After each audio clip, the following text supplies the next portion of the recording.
Nous pouvons maintenant passer au point suivant. Il s'agit de la présentation d'une étude sur la législation FATCA, c'est-à-dire le respect des obligations fiscales concernant les comptes étrangers au niveau européen. Et j'invite le professeur Carlo Garbarino de l'Université Bocconi à Milan à prendre la parole. Nous sommes ravis de vous avoir parmi nous et nous attendons avec impatience de pouvoir vous entendre autant vos observations que vos recommandations. How much time do you have? 15 minutes? Merci. Combien de temps vous m'accordez? Un quart d'heure? Merci.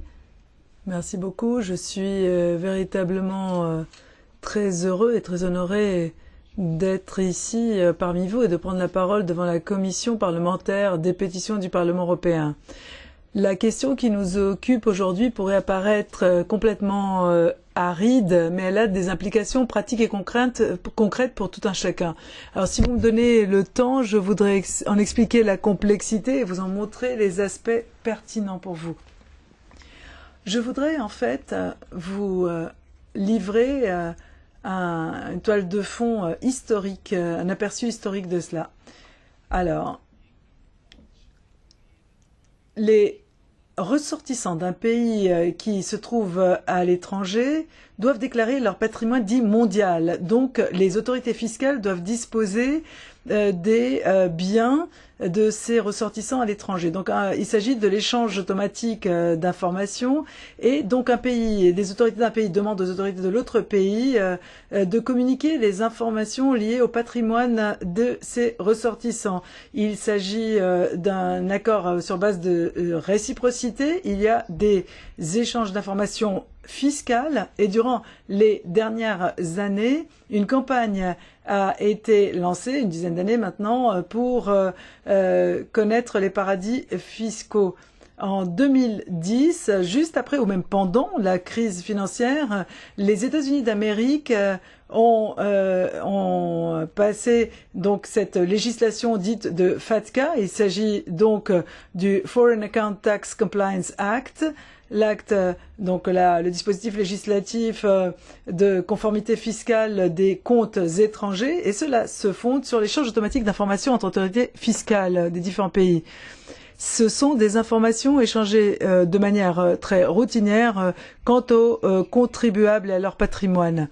FATCA est en réalité une règle unilatérale de très grande envergure, car à l'inverse de la situation qui prévalait auparavant, les États-Unis obligent toutes les banques, quel que soit leur emplacement géographique, de leur communiquer des informations fiscales, des informations concernant les comptes bancaires des ressortissants américains.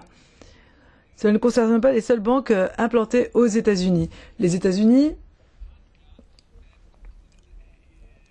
par le biais du FATCA, ont conclu, ou pour appliquer le FATCA, ont conclu des accords internationaux avec nombre de pays de par le monde. Il s'agit de véritables accords et qui obligent les gouvernements à mettre en œuvre ces obligations. La question que l'on m'a posée, à savoir de parler des effets concrets de l'application du FATCA. Alors, il faut voir qu'il s'agit d'une mesure unilatérale. Elle est extraterritoriale puisqu'elle est mise en œuvre même si les banques concernées ne se trouvent pas sur le territoire des États-Unis. Cet exercice a commencé comme un exercice réciproque, mais très vite il s'est avéré qu'il s'agissait non pas d'un échange, mais d'une communication unilatérale des informations relatives aux ressortissants américains sur le territoire européen, donc l'Union européenne qui communiquait des informations sans contrepartie de la part des États-Unis. Le FATCA a créé des externalités systémiques négatives. Pourquoi? Bien sûr, les banques payent très cher ou sont soumises à des coûts très importants pour procéder à ce rapportage, cet établissement de rapport. Et c'est justement l'un des points saillants de cette pétition. Il y a un aspect très intrigant de cette législation des USA, car il s'agit du seul pays dans le monde, avec l'Érythrée, qui impose ou qui taxe ses citoyens sur leur patrimoine mondial du seul fait qu'ils sont citoyens et non pas résidents. Donc les citoyens détenteurs de la nationalité, même s'ils sont non résidents. Bien sûr, les ressortissants américains maintiennent toujours des liens importants avec leur pays d'origine. La machine du FATCA concerne les citoyens européens en raison de leur naissance sur le territoire américain, même s'ils n'ont pas gardé ces liens forts. Alors, il s'agit de ce que l'on appelle les Américains accidentels en anglais. Il s'agit des citoyens de pays autres que les États-Unis qui pourraient aussi être considérés comme des citoyens US ou qui pourraient prétendre à la nationalité américaine. Il s'agit donc de citoyens, des individus qui sont citoyens et ou résidents fiscaux dans les pays de l'Union européenne, ceux qui ont acquis la citoyenneté US à la naissance ou s'ils sont donc nés sur le territoire américain. Donc il y a plusieurs aspects de cette définition. Alors la pétition en présence intervient 10 jours avant l'entrée en vigueur du RGPD, le Règlement général de la protection des données. Il s'agit d'un règlement de très grande envergure. Vous n'êtes pas sans savoir qu'au niveau européen, ce règlement, qui entrera en vigueur le 25 mai, créera un nouveau droit à la protection des données. C'est différent de la protection de la vie privée. Alors, c'est dans l'intérêt des gouvernements de connaître tous les détails du patrimoine des ressortissants, des citoyens ou des contribuables pour les imposer, justement. Mais ceux qui partagent l'information fiscale touchent aussi à d'autres domaines tels que les mégadonnées big data et autres aspects des données personnelles. Lorsque les gouvernements européens ainsi que les banques européennes fournissent à des pays tiers, comme les États-Unis, des informations concernant les citoyens européens, eh bien, le règlement RGPD prévoit un certain nombre de protections. Alors, il y a des éléments critiques liés au FATCA. Pour ce qui a trait à la protection des données personnelles des citoyens européens. Il y a véritablement une dichotomie ici. Il y a les intérêts de l'État et l'intérêt de l'individu. Alors si l'on lit les petits caractères, l'article 23 du RGPD prévoit que toutes sortes de restrictions, notamment en matière fiscale, doivent respecter l'essence des droits et libertés fondamentales, c'est-à-dire qu'il doit y avoir une proportionnalité, une mesure proportionnelle dans une société démocratique. Ce qui est important, c'est que en ce moment, les États-Unis d'Amérique exigent des informations fiscales pour protéger leurs intérêts stratégiques, leurs intérêts nationaux, et non pas ceux des États membres de l'Union européenne. Cela est particulièrement clair puisque réciprocité, il n'y a pas.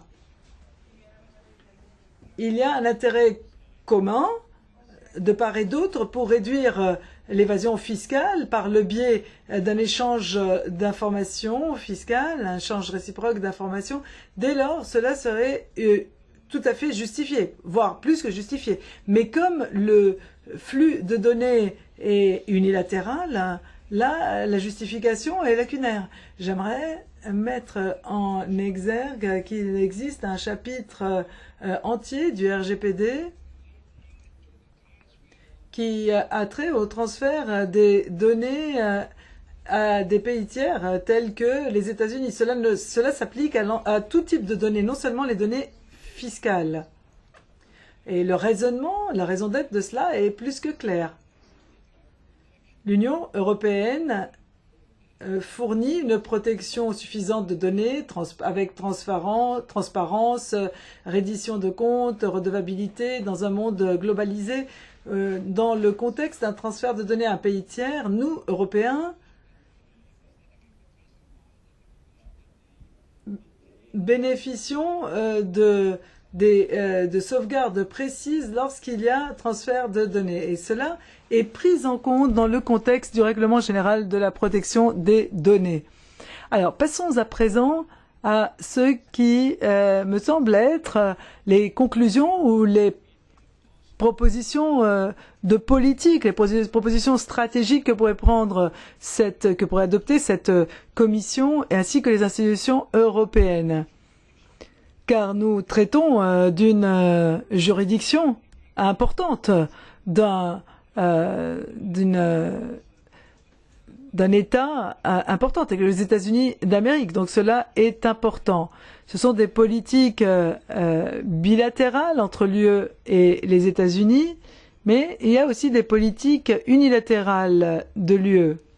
Alors nous, au sein de l'Union européenne, préconisons l'aspect multilatéral. C'est essentiel car personne ne nie la nécessité multilatérale de lutter contre la fraude et l'évasion fiscale, mais dans ce cas-là, cela ne devrait pas être pratiqué et surveillé de manière unilatérale. Alors voilà des suggestions, des propositions à l'endroit de l'Union européenne pour renégocier ces accords internationaux avec les États-Unis afin qu'ils soient alignés d'abord avec le règlement général pour la protection des données, les négocier pour qu'elles deviennent, ces mesures, enfin, vraiment, véritablement réciproques. Les États-Unis, même dans le cadre de l'administration qui est actuellement aux manettes, devraient pouvoir écouter ces requêtes. Alors ensuite, la deuxième mesure préconisée, et qui pourrait être très importante, eh bien, l'Union européenne pourrait adopter des mesures unilatérales. Si les États-Unis n'honorent pas leur part du devoir, c'est-à-dire la nécessité d'assurer la réciprocité de cet échange, l'Union européenne pourrait annoncer le blocage de certaines données, par exemple le blocage ou le gel du transfert de certaines données jusqu'à ce que la réciprocité soit assurée. Des législations de blocage pourraient être envisagées concernant des données qui ne remplissent pas le degré de protection préconisé par le RGPD. Donc jusqu'à ce que l'on arrive au retrait de l'information. Donc une politique unilatérale de l'Union européenne qui n'est pas une politique du haut vers le bas, top-down, est un droit, car dans le cadre de la Convention européenne pour les droits de l'homme, l'article 8 qui lutte contre la discrimination et l'article 14 pour la protection de la vie privée, de la vie familiale, sont donc deux instruments qui pourraient être invoqués. C'est possible donc. Et dans un contexte de cas par cas, l'on pourrait invoquer une intrusion dans la vie privée et la vie familiale des Américains accidentels, comme l'on dit, car les citoyens européens se voient refuser ce type de service alors que ce n'est pas le cas pour les Américains. Alors, bien sûr, il y a des politiques qui pourraient être adoptées par les États-Unis et l'Union européenne pourrait les contester. Et bien, dans le cadre de la fiscalité basée sur le citoyen, fondée sur le citoyen, est en train d'être examinée aux États-Unis. Donc, en raison de l'obligation qui pèse sur les banques du monde entier, même les Accidental Americans sont donc ceux qui sont susceptibles d'obtenir la nationalité américaine ou sont double nationalité, etc., pourraient être contactés par l'IRS, l'autorité fiscale des États-Unis. Donc en fait, l'on pourrait élever le seuil de l'assiette ou du montant à signaler ou à déclarer. Il est actuellement de $50 000. L'on pourrait le relever à $100 000. Et l'on pourrait demander aux Américains dits accidentels de renoncer à la nationalité américaine. C'est incroyablement difficile pour l'heure. Ensuite, je ne peux pas insister assez sur la nécessité d'une approche multilatérale dans la réglementation de l'échange d'informations. Depuis 2010, il existe un cadre global pour l'échange d'informations. Les États-Unis d'Amérique n'ont pas adhéré à ce cadre multilatéral. Je crois donc que le cadre multilatéral pour l'échange d'informations serait hautement souhaitable, notamment lorsque l'information est échangée. Non, lorsque cet échange d'informations qui est appelé ainsi pourrait être rebaptisé sharing of information, partage d'informations plutôt qu'échange d'informations essentiellement unilatéral. Je crois avoir dépassé mon temps de parole de quelques secondes. Je vous remercie. Merci beaucoup. Votre document nous sera très utile pour les mois à venir. Je ne peut que penser à Kafka dans ce genre de situation. Le cas de Joseph K. dans le procès de Kafka. Alors les Américains accidentaux qui se trouvent accusés à tort et qui sont pris dans une spirale dont ils ne peuvent pas sortir. Je songe aux Accidental Americans. Je songe à quelques années à quelques temps dans les années passées où les Américains ne souhaitaient pas nous emboîter le pas. Et malheureusement, il faut être deux pour avancer. Comme on dit en anglais, il faut être deux pour danser le tango. Et puis, il faut que les deux parties recherchent des solutions. Voilà pour l'heure, je vais inviter la Commission à prendre la parole afin qu'elle nous livre son avis. La Commission, je vous adresse mon interrogation. Pensez-vous qu'il est normal que les citoyens européens soient traités de la sorte? Germano Mirabelle. Peut-être préférez-vous ne pas vous exprimer? Non, ce n'était pas prévu initialement.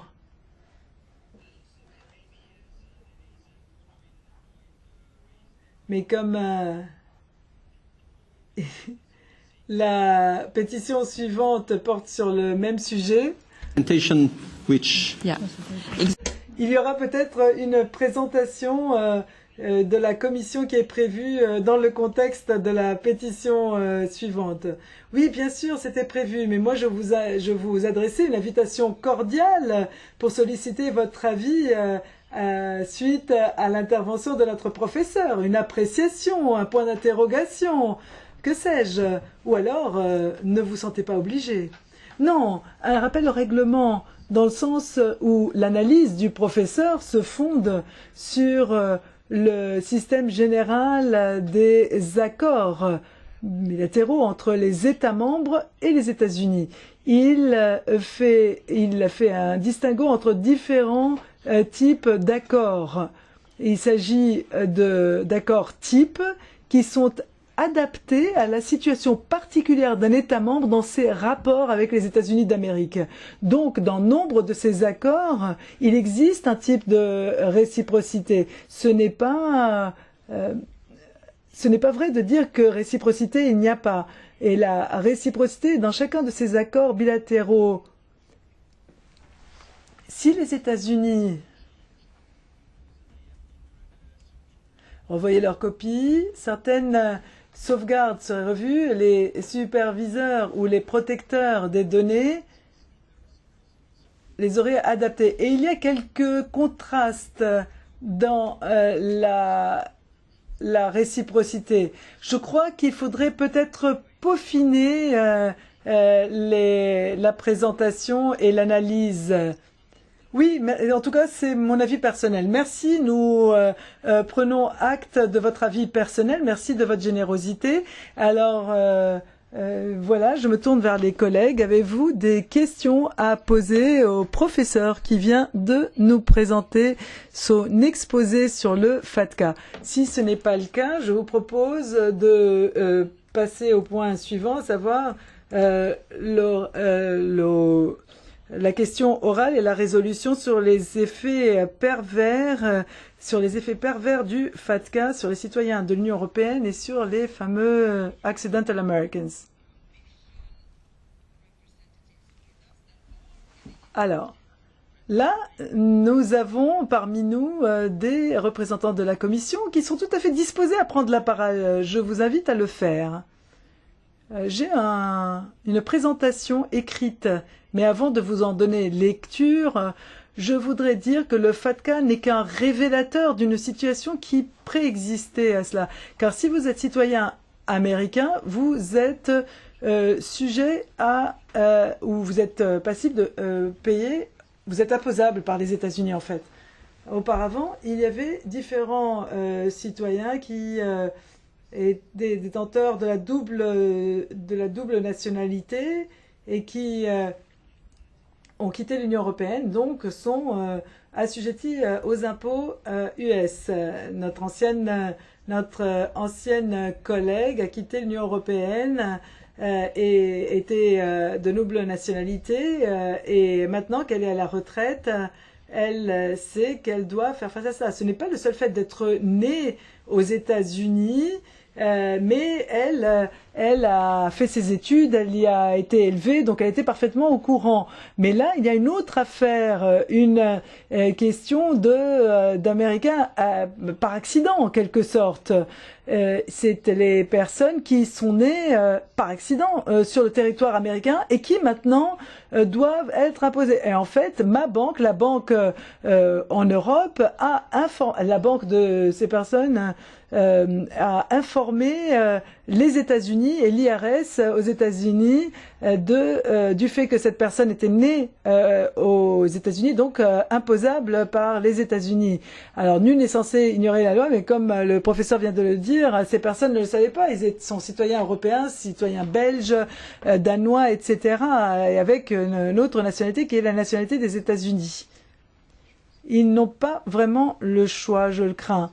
Ils doivent déclarer leurs revenus s'ils sont citoyens américains, et ce, au titre de la législation états-unienne. Nous en avons parlé lors d'une réunion précédente de la commission des pétitions. Alors, un pétitionnaire était présent dans la salle et disait, voilà, le fait de maintenir une nationalité américaine représente un coût, et cela a été diffusé à la télévision sur une chaîne française. Et les déclarations fiscales n'ont pas été envoyées, ou les déclarations de revenus n'ont pas été envoyées dans les temps aux États-Unis, et donc il y avait une majoration, et cette majoration aurait dû être payée. D'ailleurs, c'est le cas de Boris Johnson. Et cela a un coût, mais il y a aussi des voies de sortie. Alors, ce qui nous intéresse est plus lié trait à la législation européenne, notamment ce que nous appelons la directive des comptes de paiement. Nous avons posé des questions et il y a un secteur, le secteur bancaire. Nous avons pris contact avec la Fédération bancaire européenne et les associations du secteur pour rassembler des informations quant au nombre de citoyens européens qui avaient des difficultés à obtenir des renseignements financiers pour ce qui concerne les obligations FATCA et la difficulté d'obtenir un numéro d'identification fiscale auprès de leur banque. Cette question est complexe, certes, mais il y a des raisons à cela. Pourquoi? Car dans le domaine de l'établissement de rapports fiscaux et au niveau de la coopération, de la collaboration administrative, les canaux requis par les États membres ne sont pas vraiment très différents de ce que demandent les États-Unis. Alors, le problème avec ces Américains par hasard, ces Américains par accident, c'est la distance et le temps que cela requiert pour communiquer les informations. Alors, si vous avez 40 ans et que vous avez vécu pendant 30 ans aux États-Unis, vous êtes certainement au courant des obligations. Ce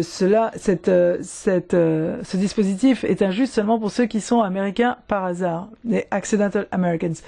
Alors, nous avons posé la question à l'EBA, l'autorité bancaire européenne, pour consulter leurs parties prenantes pour savoir combien de consultants ont laissé leur compte, ont fermé le compte en raison de FATCA. C'est notre principale préoccupation en tant que direction générale.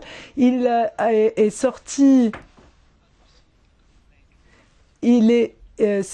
ressorti de cette enquête que pour l'instant, une seule autorité a reçu des plaintes concernant le FATCA. Cela ne concerne pas le nombre d'individus en jeu, mais pour l'heure, nous n'avons pas d'éléments de preuve quant à l'effet systémique de cela. Nous avons aussi soulevé cette question avec un groupe d'experts gouvernementaux pour ce qui est de la réunion des experts en matière de détail, eh bien, nous n'avons pas encore de résultats. Pourquoi? Parce que les experts qui étaient dans la salle n'étaient pas au fait du problème. Oui, vous souriez, Madame la Présidente, mais dans nombre de juridictions, les autorités publiques ne sont pas vraiment au courant. Et c'est justement la réponse à la question que nous avons posée à l'EBA, à l'autorité bancaire européenne. À huis clos, ils auraient certainement parlé, mais nous n'avons eu qu'un seul cas.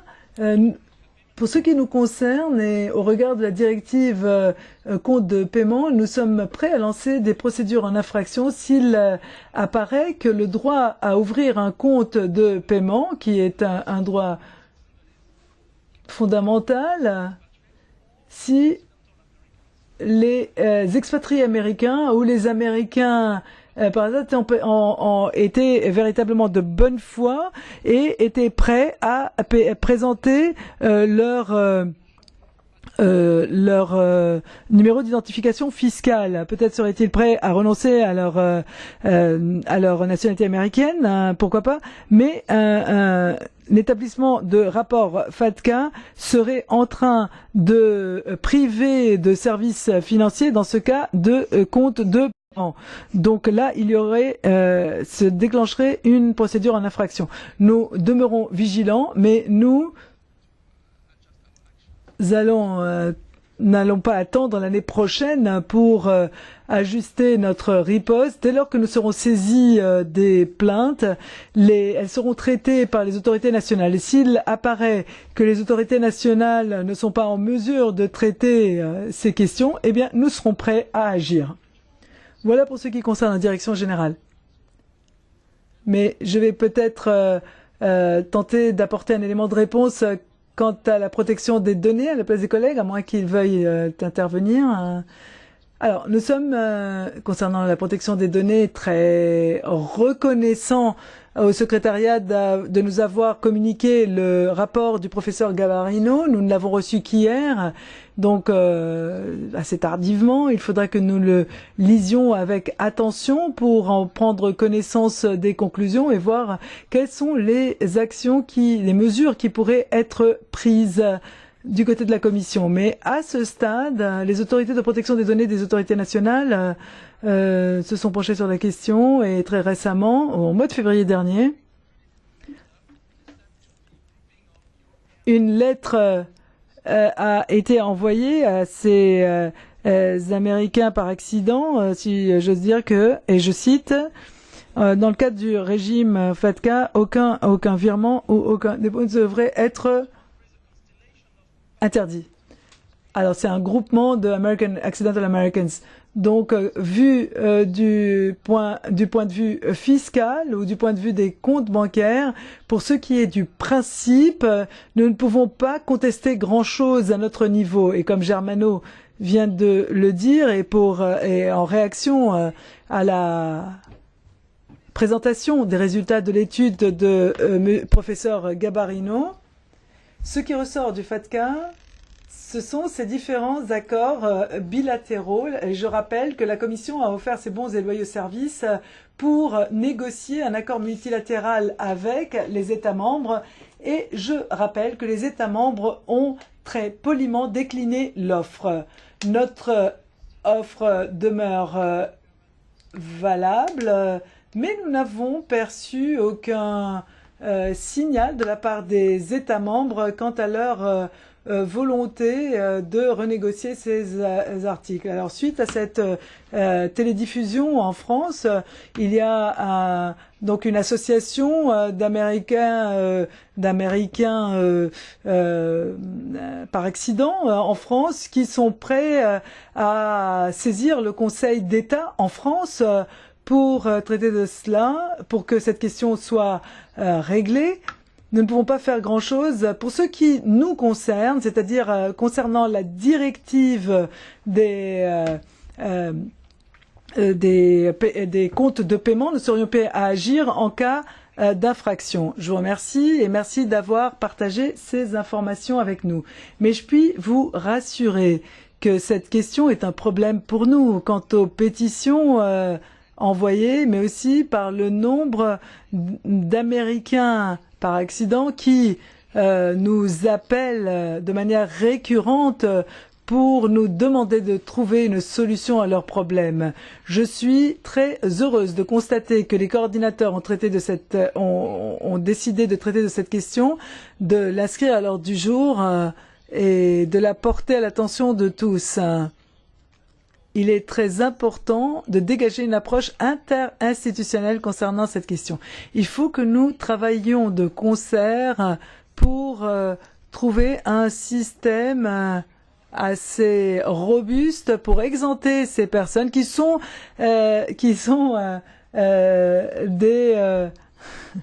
des citoyens européens et qui sont nés par accident le 4 juillet, dit la présidente, le 4 juillet ou sur le territoire américain, qui sont américains par droit du sol. Alors, merci professeur de toutes ces informations tout à fait intéressantes et très valables. Les États membres les membres de notre commission devront entériner cette question dans la question orale et la résolution. Alors, petit débat avant d'avancer, et j'insiste sur le fait que la date butoir pour les amendements a été repoussée au 23 mai à midi. Alors, je ne vois pas de demande de parole. Nous allons donc passer au vote sur la question orale. Pouvons-nous entériner ce texte? Pouvons-nous l'approuver? Veuillez lever la main si vous êtes favorable au texte. Parfait. Tout le monde, tous les collègues, c'est tout cela. Donc le vote, c'est approuvé à l'unanimité. Je vous remercie. Et je remercie tous ceux qui ont pris part à cela. Remerciement tout particulier au professeur Garbarino de son intervention. Ne soyez pas surpris que nous vous contactions pour solliciter votre aide sur la question à l'avenir. I don't want to.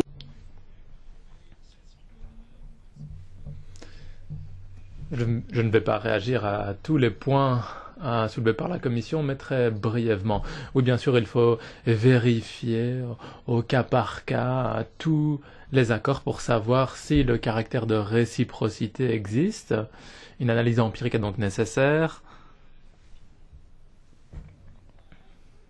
Mais l'on a remarqué une tendance actuellement, à savoir que les États-Unis ne veulent pas toujours respecter cette réciprocité ou la miner. Ensuite, bien sûr, les Américains accidentels tels qu'on les appelle sont touchés, mais il y a aussi la question des doubles résidents. Les États-Unis est l'un des seuls pays qui taxe en fonction de la citoyenneté. C'est complètement indigne. Bien sûr, si un résident américain fraude l'IRS, il est normal que les États-Unis veuillent y remédier. Mais en tout cas, sur le sujet des Américains accidentels, il y a beaucoup de points qui ont trait à la protection des données, qui sont très importants. Au niveau des échanges automatiques d'informations, j'ai des préoccupations. Mes préoccupations, même si ce sont des données fiscales, c'est un point particulièrement important. Le règlement est très récent, mais en tant que citoyens, nous devons avoir des réponses à toutes ces questions. Oui, dans quelques jours, nous serons confrontés à une nouvelle réalité. En tout cas, merci beaucoup. Laissons ce sujet de côté pour l'instant. Nous y reviendrons la prochaine fois, le 19 juillet, lorsque nous voterons sur le texte de résolution et sur les amendements. Merci beaucoup. Nous allons maintenant passer au point suivant, le point 16. Question orale à la Commission et au Conseil sur l'amélioration